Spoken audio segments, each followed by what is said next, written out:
Saya Kristi Angelia Rongabi, saya peserta pelatihan dasar CPNS dari Kabupaten Tanah Tidung.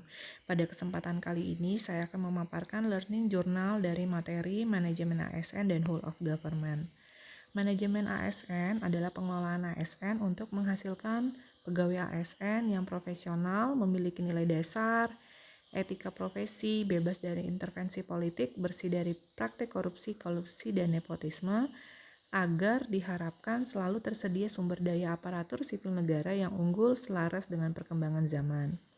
Pegawai ASN terdiri dari dua, yaitu pegawai negeri sipil yang diangkat oleh pejabat pembina kepegawaian untuk menduduki suatu jabatan pemerintahan dan memiliki nomor induk pegawai nasional.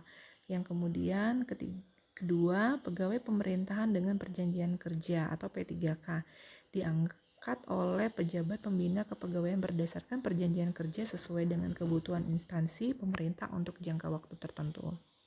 Peran ASN ada 3. Yang pertama, pelaksana kebijakan publik, pelayan publik, dan perekat pemersatu bangsa. Selanjutnya, pegawai ASN bertugas untuk melaksanakan kebijakan, memberikan pelayanan publik, dan mempererat persatuan dan kesatuan bangsa.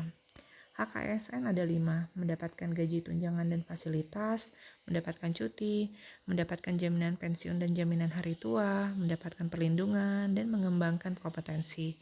Hak perlindungan pemerintah untuk PNS berupa yang pertama jaminan kesehatan, yang kedua jaminan kecelakaan kerja, yang ketiga jaminan kematian, dan bantuan hukum. Kewajiban ASN ada 8, yang pertama setia dan taat pada Pancasila dan Undang-Undang Dasar, menjaga persatuan dan kesatuan bangsa, melaksanakan kebijakan yang dirumuskan, menaati ketentuan peraturan undang-undangan, melaksanakan tugas kedinasan, menunjukkan integritas dan keteladanan, menyimpan rahasia jabatan, dan bersedia ditempatkan di seluruh wilayah negara Indonesia. Materi yang kedua, Whole of Government. Itu merupakan sebuah pendekatan penyelenggaraan pemerintah yang menyatukan upaya-upaya kolaborasi dari keseluruhan sektor dalam ruang lingkup kolaborasi lebih guna untuk mencapai pembangunan kebijakan manajemen program dan pelayanan publik.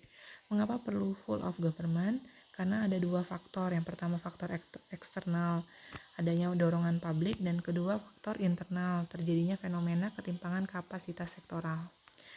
Bagaimana whole of government dilakukan? Ada 4 poin. Yang pertama penguatan koordinasi antar lembaga, yang kedua membentuk lembaga koordinasi khusus, yang ketiga membentuk gugus tugas, dan yang keempat koalisasi sosial. Tantangan dalam praktek whole of government ada 3, yaitu kapasitas sumber daya manusia dan institusi, yang kedua niat dan budaya organisasi, dan ketiga kepemimpinan.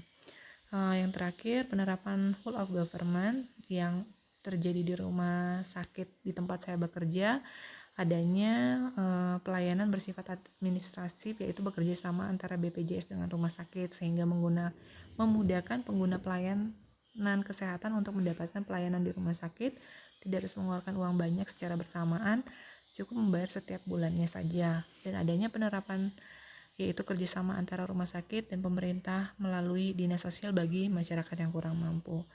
Demikian pemaparan materi learning journal dari saya. Atas perhatian dan salah kata saya mohon maaf, saya ucapkan terima kasih.